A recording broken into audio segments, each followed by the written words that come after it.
In this video we want to talk about entrepreneurship and look at some of the terms that are associated with entrepreneurship. We also want to look at a couple of other topics. For example, we want to talk about whether the entrepreneur is born or is made, and that's a big debate that often arises when we consider entrepreneurship. And we'll finish off this particular video with just a general discussion about who is the entrepreneur, just some general comments about entrepreneurship. So it'll be in three parts really, but let's start by understanding some of the terms that we encounter when we study entrepreneurship. So start by, an entrepreneur is anyone who attempts a new business venture creation. Now, that's the Department of Trade and Industry in 2004 in the UK. So anyone who attempts a new business or venture creation is an entrepreneur. There are, within the literature, many definitions of entrepreneurship. The one that I like best, and many of my colleagues like best, is that put forward by the famous Austrian economist Israel Kirzner, who suggested that entrepreneurship was alertness to profit opportunities. It was alertness to profit opportunities. The word alertness brings out the psychological nature of entrepreneurship, this idea of assessing risk and coming up with ideas which are new and innovative, ideas that other people did not think of. So in terms of academic definitions, the Kirzner definition is extremely good, but the more practical one here is the one put forward by the government department, the Department of Trade and Industry in 2004. Anyone who attempts a new business venture creation. So that's a more standard definition, and the one, as I said, many in particular academics like, is the one put forward by Kirzner. Now, social entrepreneur, well, it's applying business principles for social good. It has all of the hallmarks of entrepreneurship, except it's orientated towards doing something good for the community. So it may be that the social entrepreneur is running a business, but the profits from the business is dedicated to providing some service within the community, a new water system or a better school or better roads, or doing something for the community. So that would be our idea of the social entrepreneur. The intrapreneur, being enterprising in a large company, seeking opportunities for corporate benefit. The intrapreneur is a person within the business, working within a business, usually a large business, who comes up with some very good ideas. Ideas for new products, for new ways of production, for cost-saving methods. These are intrapreneurs. They're inside the business, and they're coming up with good ideas. Many of the good ideas they come up with, we don't associate it with them, we associate it with the company. The company may take the idea and register it to themselves. But entrepreneurs are very important. These are people within organizations who have ideas about what the organization should do, the direction it should follow, the products it should make, the changes it should bring about, and so these are entrepreneurs. Now, an enterprise, well, that's simply a business venture. So we use the term an enterprise. It means a business venture. SME is a small to medium-sized business. SME, small to medium-sized business. We're not quite sure what we mean by small. It's a debatable point. Sometimes we measure smallness by the number of employees, and we'd say that, for example, a small business might be less than 20 employees. A medium-sized business would be perhaps less than 50 or less than 100 employees. So we'd have some sort of definition for the number of employees which would define small, medium and large business. It's not very good as a way of classifying it, because some businesses may have a lot of capital and few workers. So the businesses may actually be very large, but they're composed of large, sophisticated and automated machinery, and perhaps the people are only required to monitor the machines. So very few people, very few employees are required. Now, is that business small or is it large? Well, simply we're using a different way of measuring. We're using capital as opposed to people, as opposed to employees. So the debate about what is meant by small lingers on, and we'll come across this in the literature. We also have this idea of a micro business, which is generally speaking less than 10 people. Again, as I said, a micro business could actually be quite large because it may be composed of a lot of machinery, a lot of very sophisticated computer-driven machinery that needs very few but highly skilled individuals to run it. Now, is that a micro business? When we think of a micro business, we generally speaking think of very few people working in the business, making something quite basic and straightforward. But the language even I'm using is very imprecise. What we mean by very basic, very straightforward, there's a big question mark as to what's meant by those. But nonetheless, having said all of that, these are general definitions of what we mean. So we talk about an SME, we talk about a small business. A micro business, a very small business. Now, are entrepreneurs born or made? This relates to a big debate in psychology about whether we acquire attributes or we acquire our abilities over time from learning and observation and experience, or whether we're born with certain predispositions. So genetically we may be engineered to be a certain way. It may be that it's half and half, or some proportion between the two. But there is a big debate. In psychology it's known as the nature-nurture debate.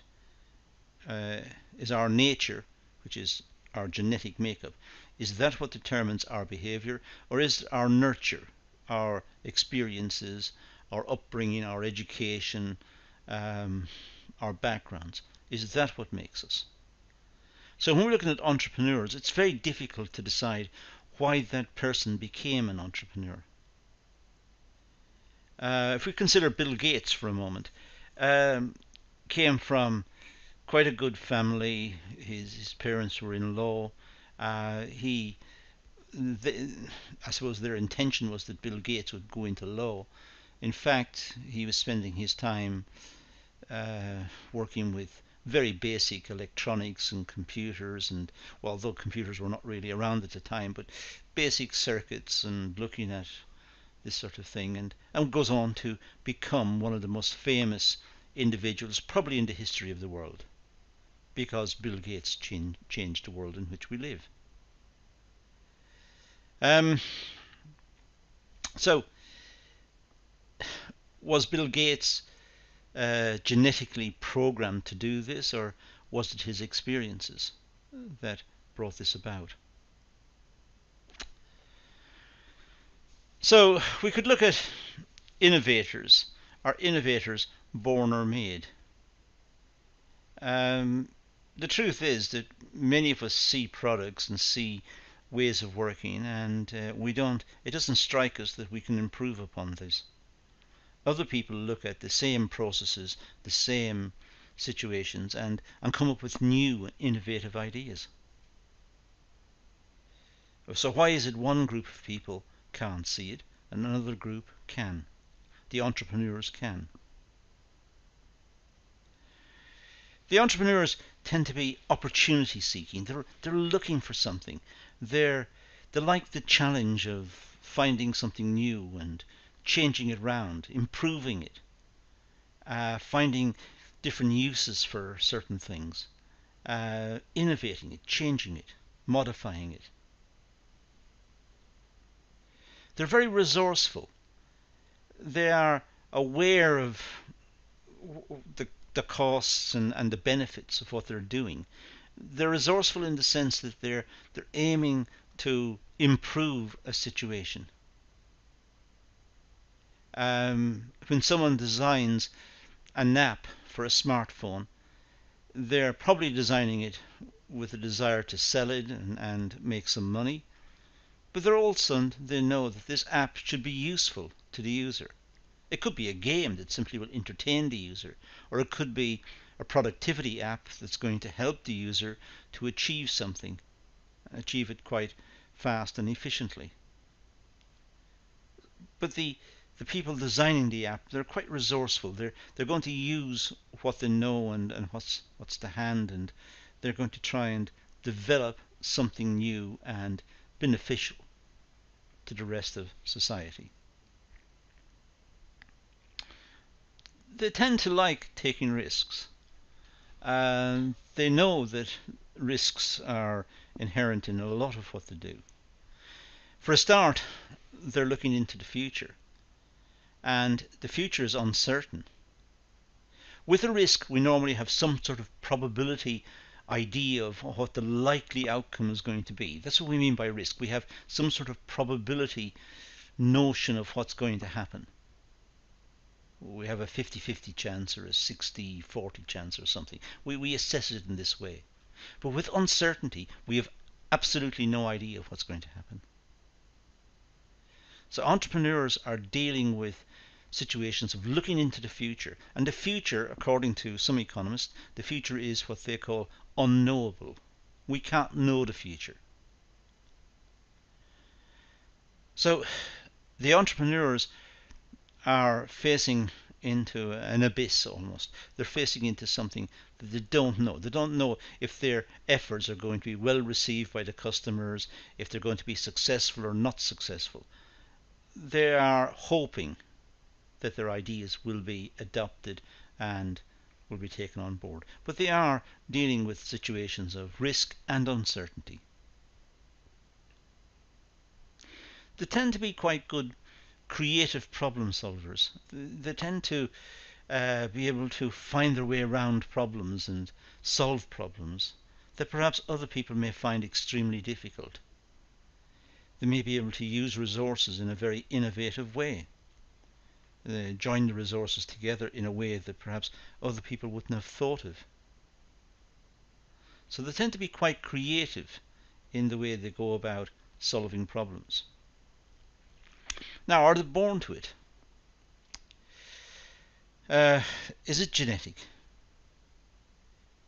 Was it always the case that Bill Gates was going to become the great entrepreneur that he did? Was it preordained? Was it there when he was born?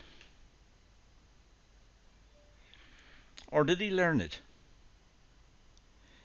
He may have learned it at school or from his parents. He may have learned it himself by observation, by watching, by learning, by analysing. Or it may be some sort of combination of the two, that he had got a good ability, a good brain. He was born with that, let's say, but he then went on to make observations and ask questions and learn and learn at school and went on to do all of that. And coupling the two together, we get Bill Gates, the greatest entrepreneur probably that ever lived. Or certainly one of the greatest that's ever lived. The entrepreneur has to have the skills to develop. They have to have that spark, that ability to do it. And that makes them different from the rest of us. Because sometimes we look at situations and we don't know what to do, or we can't see an opportunity in the situation. We're looking at it, we're looking at a company doing something in a certain way, and we think that's the way they do it, and then we move on. Whereas an entrepreneur may look at the same situation, look at the same company doing something, and think, if only they did the following, it would be better, it would be cheaper, it would be better quality. So they have this extra skill, this extra dimension.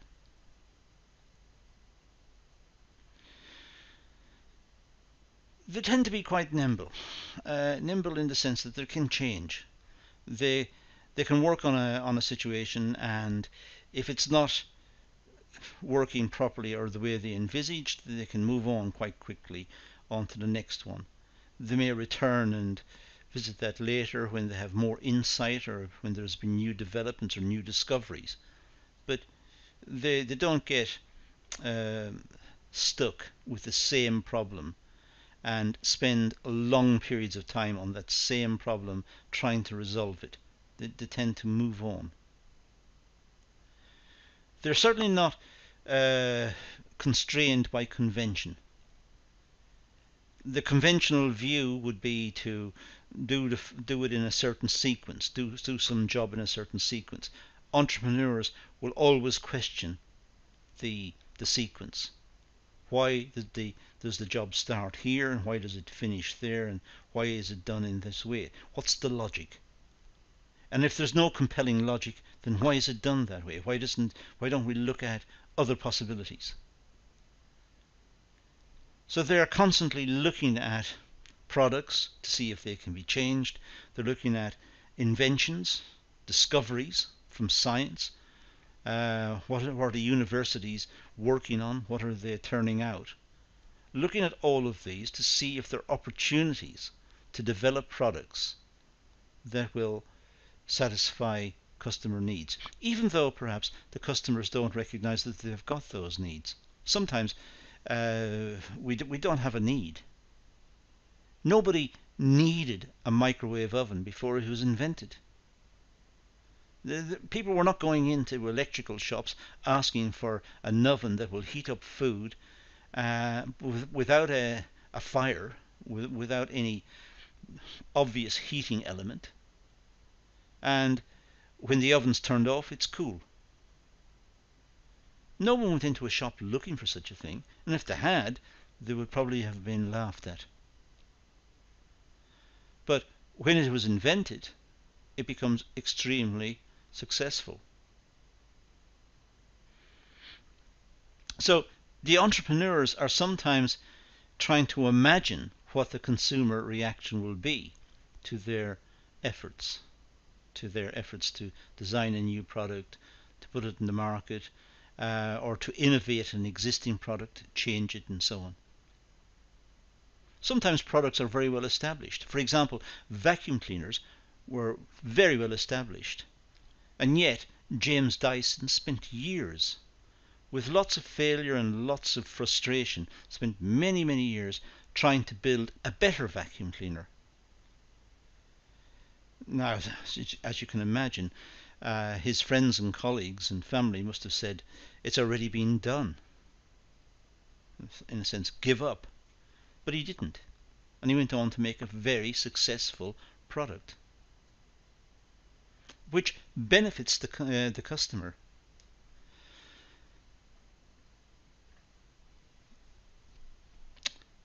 This is an expression from Alexander Pope: fools rush in where angels fear to tread. This is a poem, an essay on criticism. The New York Times study showed 90% failure rate within 4 years. So entrepreneurs who come up with great ideas, the majority fail within a very short space of time. New businesses that come into existence fail within a short space of time. There are all sorts of reasons why that could happen. It could be that the entrepreneurs are not good business people. They're very good at being entrepreneurial, coming up with the ideas, but not good at running the business. A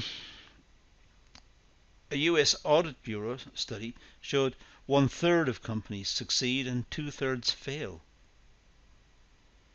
So the evidence is somewhat different. The New York Times is 90%, but the other one is 2/3 fail, 66% fail, 67% fail.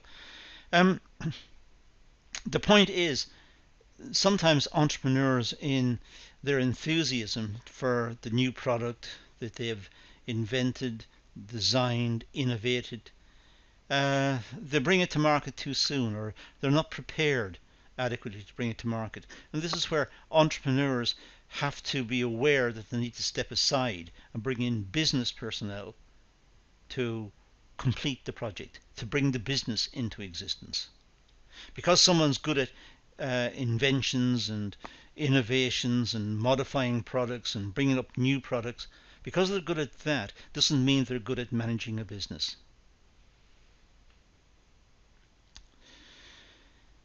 Sometimes we say that entrepreneurs are lucky. Well, it depends on whether you believe in luck. Most people, I think, would say that entrepreneurs are not necessarily lucky, they are simply talented. They can see opportunities where others can't, and they work to exploit those opportunities. And sometimes the rest of us, looking at entrepreneurs coming up with ideas, we think, how did they come up with that idea? Who would have thought of that? Well, entrepreneurs thought of it. It wasn't luck, it was an idea. And having brought out the idea, they then put it on the market. And if customers believe it was a good idea for them, it will be successful. They have got vision. They're able to see situations very clearly. They're able to see opportunities clearly. And again, as I said, we can't see it.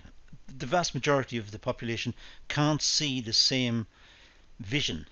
They can't see situations working.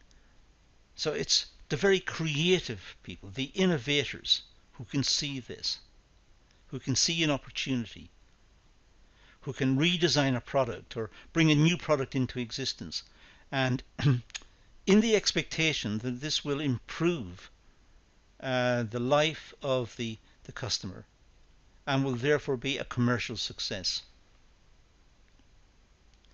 They've obviously got a lot of self-belief. They obviously believe in what they're doing. They're confident about their own abilities. They have a great degree of determination, I should say, to bring about the outcome.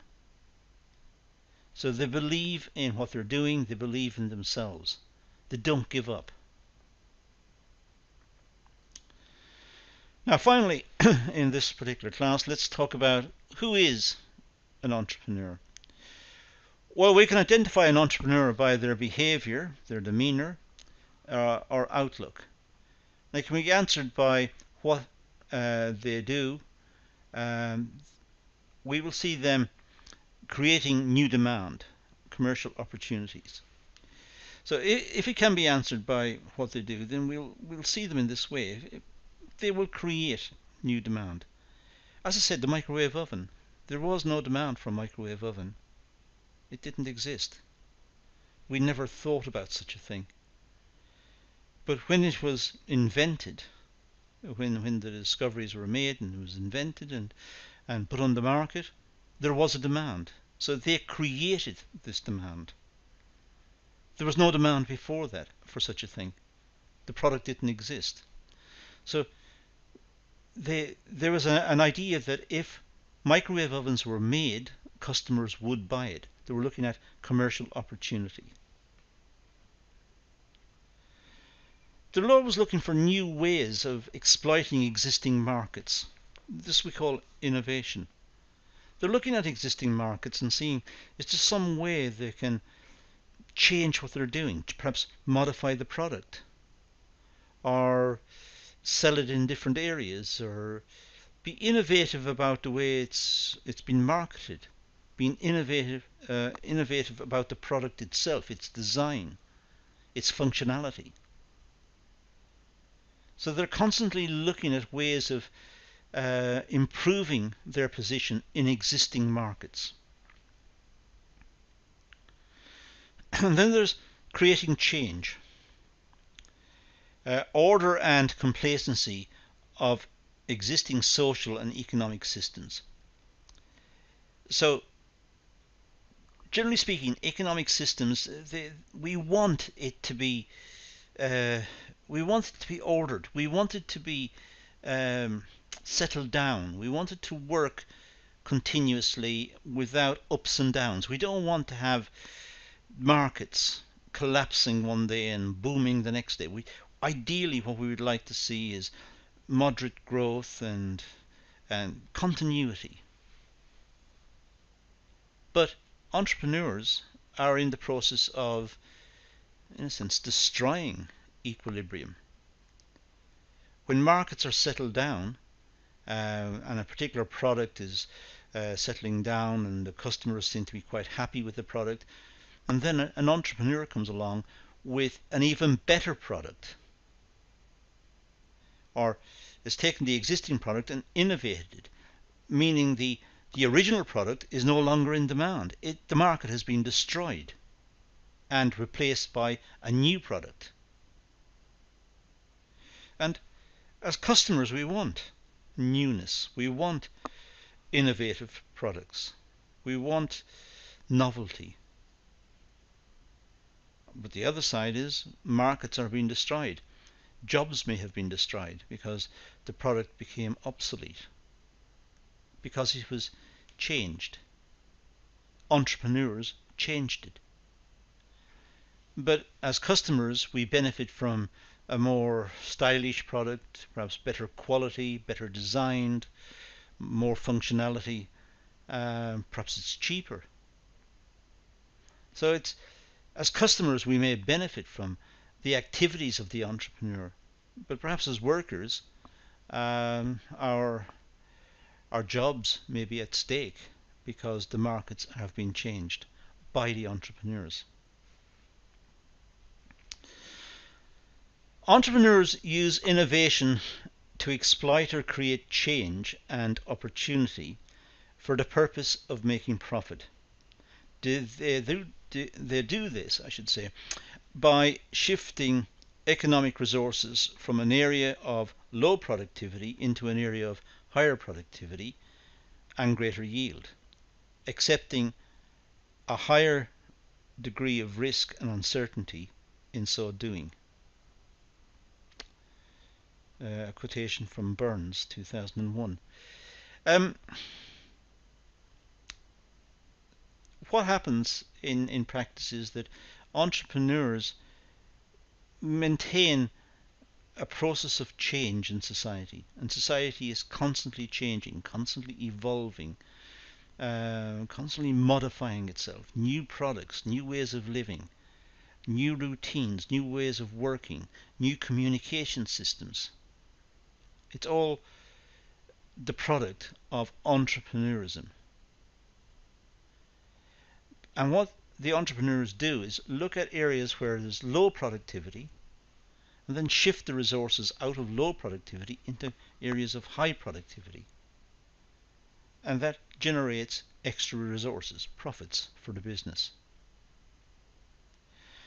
I think it may be wrong to say that entrepreneurs are inspired completely by making profits. They're not inspired by perhaps profits completely. They may be driven by status or a sense of achievement. And many entrepreneurs simply want to make something because it's a challenge. A wind-up radio.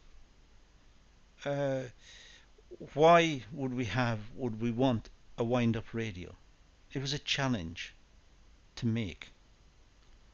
But then, of course, it turns out serendipitously that it is a very useful product. If you happen to be in the middle of Africa, you can't buy batteries for your radio if it dies. But a wind-up radio, that would be very useful. But that was not on the cards when the whole process of development was in full swing. It was one man working on the idea. But the point is that sometimes people make innovations and bring about innovations and change, not necessarily for profit, but for reputation, out of interest, out of a challenge, rather than profits. Now, in this particular video, we've looked at a lot of areas associated with the entrepreneur. It's well worth going back over the video, stopping it from time to time, and making your own notes off the video, and then reflecting on the notes. A lot of them are well worth bringing up in seminar situations and good for discussion purposes. But that's all we're going to deal with here, so let's leave it at that and say thank you for watching.